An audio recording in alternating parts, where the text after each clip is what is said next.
বিজ্ঞানের ইতিহাসটা যদি একটা বিশাল আকাশের মতো হয় তাহলে কিছু নাম সেখানে ধ্রুবতারার মতো জ্বলজ্বল করে। আজ আমরা কথা বলবো তেমনই এক নক্ষত্রকে নিয়ে, যার আলোয় আমাদের পুরো বিশ্বকে দেখার দৃষ্টিভঙ্গিটাই পাল্টে গেছে। তো চলুন সরাসরি প্রবেশ করা যাক স্যার আইজ্যাক নিউটনের জগতে। আচ্ছা, একটা প্রশ্ন দিয়েই শুরু করা যাক। আজকের দিনে আমরা যে রকেট পাঠাই বা আকাশছোঁয়া ব্রিজ বানাই, এই সব কিছুর পেছনে যে বিজ্ঞানটা কাজ করে, তার ভিত্তিটা কে তৈরি করেছিলেন? কার চিন্তাভাবনা ছাড়া আধুনিক বিশ্বটা হয়তো আজকের মতো হতোই না? হ্যাঁ, সেই মানুষটি হলেন স্যার আইজ্যাক নিউটন। একাধারে একজন গণিতবিদ, পদার্থবিজ্ঞানী, আবার জ্যোতির্বিজ্ঞানীও। বলা যায় তিনি প্রায় একাই বিজ্ঞানের ইতিহাসটা নতুন করে লিখেছিলেন। আজকের এই যাত্রায় আমরা দেখব আসলে কে ছিলেন এই নিউটন, কিভাবে তিনি মহাবিশ্বের নিয়মগুলো আবিষ্কার করলেন, গণিত আর আলোর জগতে তার কি অসাধারণ কাজ ছিল, আর সবশেষে কেন আজও তিনি এত গুরুত্বপূর্ণ। তো চলুন সবার আগে একটু তার সময়ে ফিরে যাই। মানে কেমন ছিল সেই পৃথিবী যেখানে আইজ্যাক নিউটনের মতো একজন মানুষ বিজ্ঞানের এত বড় বড় সব রহস্য সমাধান করে ফেলেছিলেন। এই টাইমলাইনটার দিকে একবার তাকানো যাক।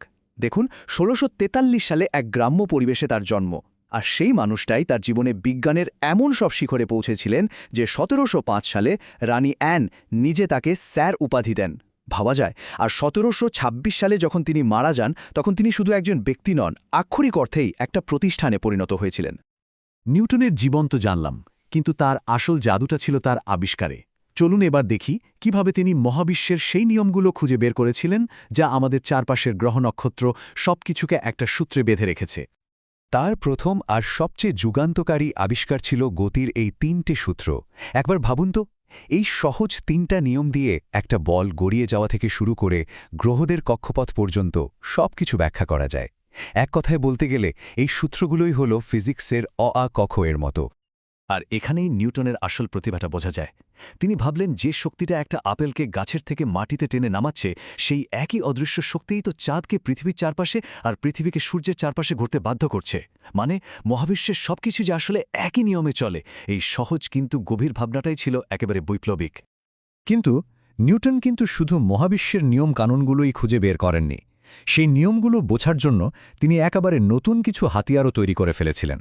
চলুন এবার গণিত আর আলোর জগতে তার সেই জাদুকরী অবদানগুলো দেখি। উনি গণিতের একটা সম্পূর্ণ নতুন ভাষা তৈরি করেন, যার নাম ক্যালকুলাস।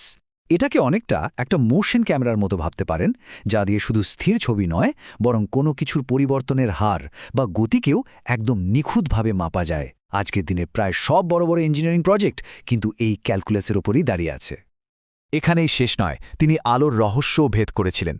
একটা সাধারণ প্রিজমের মধ্যে দিয়ে সূর্যের সাদা আলো ফেলে তিনি দেখালেন যে এই সাদা আলো আসলে কোনো একটা রং নয়, এর ভেতরেই লুকিয়ে আছে রংধনুর ৭টা রং। কি অসাধারণ, তাই না? বেশ, আমরা তো দেখলাম নিউটন কিভাবে মহাবিশ্ব, গতি আর আলোকে আমাদের কাছে নতুন করে চিনিয়েছেন। এবার চলুন দেখি তার এই কাজগুলো কিভাবে সময়ের গণ্ডি পেরিয়ে আজও আমাদের জীবনে সরাসরি প্রভাব ফেলছে। তার জীবনের সেরা কাজ আর সমস্ত জ্ঞান তিনি একটা বইয়ে লিখে রেখেছিলেন, ফিলসফিয়া ন্যাচুরালিস প্রিন্সিপিয়া ম্যাথামেটিকা, বা সংক্ষেপে প্রিন্সিপিয়া। এটা শুধু একটা বই ছিল না, এটা ছিল আধুনিক বিজ্ঞানের ভিত্তিপ্রস্তর। এখানে তিনি তার গতির সূত্র আর মহাকর্ষের তত্ত্ব পৃথিবীর সামনে প্রথম তুলে ধরেন। বিজ্ঞানে তার অবদান এতটাই বিশাল ছিল যে রাষ্ট্র তাকে সম্মান জানাতে এগিয়ে আসে। সালটা ছিল খুবই গুরুত্বপূর্ণ। সালটা ছিল ১৭০৫। হ্যাঁ, ঠিক তাই। ১৭০৫ সালে রানী অ্যান তাকে নাইট উপাধিতে ভূষিত করেন, আর সেদিন থেকেই তিনি হয়ে ওঠেন স্যার আইজ্যাক নিউটন। এটা আসলে শুধু তার একার সম্মান ছিল না, এটা ছিল বিজ্ঞানের প্রতি রাজকীয় সম্মান। তাহলে আসল কথাটা কি দাঁড়ালো?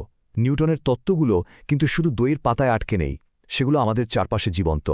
যখনই কোনো রকেট আকাশে ওঠে বা একটা বিশাল সেতু তৈরি হয়, তার পেছনে কিন্তু নিউটনের দেওয়া সূত্রগুলোই কাজ করে। তিনি শুধু ইতিহাসে নন, আমাদের বর্তমানে অমর হয়ে আছেন। শেষ করার আগে শুধু একটা প্রশ্ন রেখে যাই। একবার ভাবুন তো, যদি নিউটন না থাকতেন, তাহলে আমাদের আজকের এই পৃথিবীটা ঠিক কেমন হতো? তার দেখানো পথ ছাড়া আমরা কি মহাবিশ্বের এই বিশাল রহস্যের এতটুকুও সমাধান করতে পারতাম?